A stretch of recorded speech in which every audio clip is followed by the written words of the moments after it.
Hello, I'm Nancy Perlman. Today we will find out how you can join scientists for hands-on wildlife research. My guests today are from Biosphere Expeditions, an organization promoting sustainable conservation. With me from Germany is founder and field operations director, Dr. Matthias Hammer, who is also a qualified wilderness medical officer, ski instructor, mountain guide, dive master, and survival skills instructor. From Canada, we have Erin McCloskey. She is the North American Operations Manager for Biosphere Expeditions and is also a writer and editor for nature and travel books and journals. Welcome, it's a pleasure to have you with us. Thanks, Nancy. Tell me how a person who's not a scientist can go in the field and help scientists do conservation work. Well, that's what Biosphere is all about, that we want to be inclusive, we want to enable people who don't have to be scientists, they don't need any special skills, there's no age limits. We split the expeditions up into 2-week slots that people can come in their ordinary holiday time, can join expedition and help scientists. The beauty about it is that a lot of biology is stamp collecting, in the sense that it's not a job that you need a huge skill set for, but someone's got to do it. So someone's got to sit there and watch how many parrots come down to feed on a clay lick in the Amazon, or someone's got to check the box traps, whether there's any cheetahs or leopards caught, and that doesn't require a huge set of skills, but someone's got to do that job, and that's where you can use volunteers really, really well. Patience and dedication. Exactly, yeah. So people come from all over the world to help? Definitely. And go all over the world? Absolutely, and I think that adds an interesting dynamic to the expedition experience, because you have a group of people who are from different backgrounds, different cultures and age groups. The only thing they have to have in common is the ability to communicate, so our language is English in the field. And your expeditions go to so many fascinating places, from Southeast Asia like Sri Lanka up into Central Asia, into the Russian area, and also then over into the Middle East and down into South America, over into the Caribbean. It seems like it's spread everywhere. So let's talk about some of these places. I love cats. And you're studying leopards, both the snow leopards and the Arabian leopard. Yeah, we're quite big on cats ourselves, so we have a number of cat projects, a snow leopard project in the Altai Republic, which is in Central Asia. We have the Arabian leopard project in Oman. We work on pumas and on jaguars in Brazil, and on cheetahs and leopards in Namibia. So take your pick. And these animals, though, are different. So what are people looking at? I think people's interest in going on expedition might be specific to one animal, and those are often keystone species that are a focus point of the research. But your experience will be looking at the entire ecosystem, the dynamics between other species and how they interact, their prey, their habitat. It's definitely wider than just that one species. And when people do join multiple expeditions, if they're interested in cats, they can see the different elements come into play in different parts of the world and different species, I think, too. And it's one of our taglines is experience conservation in action, and that really sums it up, because it's not a safari. You know, if you're looking to look at lions in an air-conditioned bus, you know, on the African savannah, you don't come with Biosphere Expeditions. It's research. You know, it's to experience what is it like to be a scientist in the field. How do I help them? You know, can I help them with their work? Are the scientists that you're working with always in the field, or do they go back to their universities and go into the field just periodically? It differs. So if we take the cheetah project in Namibia again, the scientists actually live in the study site, and they work there the whole year round, and we just join them for, say, 2 months, 3 months out of the year when our help is most needed. That's one extreme. The other extreme would be our Altai project, where there's nothing. They have no funding, they have no money.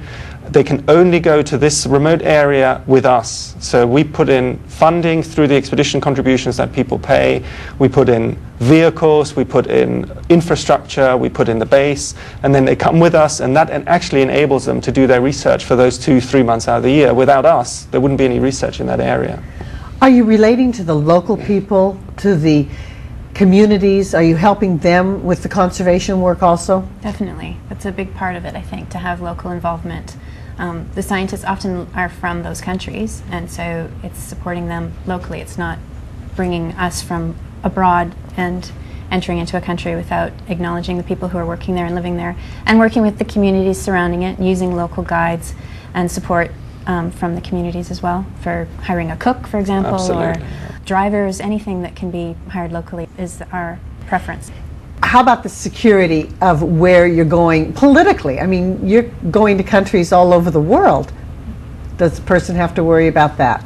Well, No. we've never had an issue ever. We're responsible when we're there, and we follow the law and the protocols of being in a country. And I mean, we look at these things, of course. We have very, very detailed safety procedures. We have projects that are not happening because of safety issues. We have, for example, a project on chimpanzees in the Congo that we, a scientist who would want to work with us, but you just can't take people there.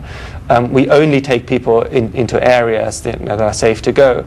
Oman is just across the Strait of Hormuz to Iran, but it's perfectly safe, a safe place to go there. yeah, we tell people, about customs and, to be aware of what is appropriate, so that you don't offend people. But there's never any situation to be concerned about. It sounds so interesting. I would have a hard time deciding where to go. Now, I guess some people contact you, want to go to the tropical rainforest, so you talk about either the Amazon, the work in Peru, or Honduras, or they want to go to mountains, they think about going into Central Asia. There's really a variety, isn't there? Sometimes people call with a specific interest in a specific expedition, but otherwise it can be based upon a location they want to go to. They want to see a part of the world that they haven't seen and learn about the ecology there. Also, the expeditions all take place at different times of year, so that can affect what expedition you can choose. It might be that when you have your holiday time is when we are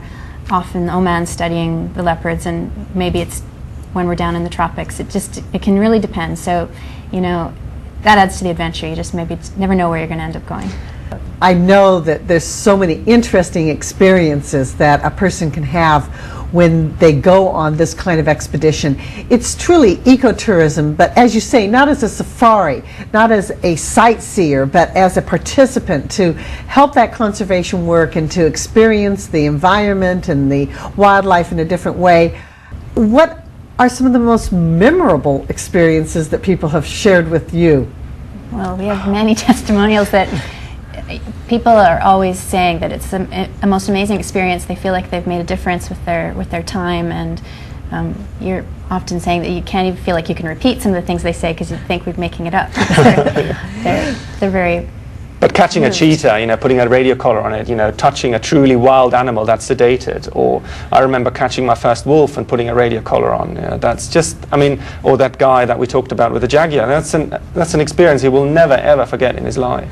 Scientists all over the world with interesting projects, but it's quite an involved process to be a scientist and get on our list of programs. It takes 2 or 3 years. They have to show us it's scientifically valuable. How will the volunteers be used in a good way? Their skill sets be utilized, etc. So it's not just writing in and saying, can you send us a few volunteers? So even though there are other organizations that go out and send volunteers to help scientists, Biosphere Expeditions is really special. You've selected very carefully the work to be sure that it's going to have a significant impact. Definitely, and I think another quality issue is that our staff is involved in every project. We won't be sending the public off with the scientists and we don't hear anything back from them. We're involved. So you've gone out to all of these, so I think it's wonderful that you've checked them out yourself. Thank you so very much for your good work, and thank you for being my guest. Thank you for having us. Thank you for your time.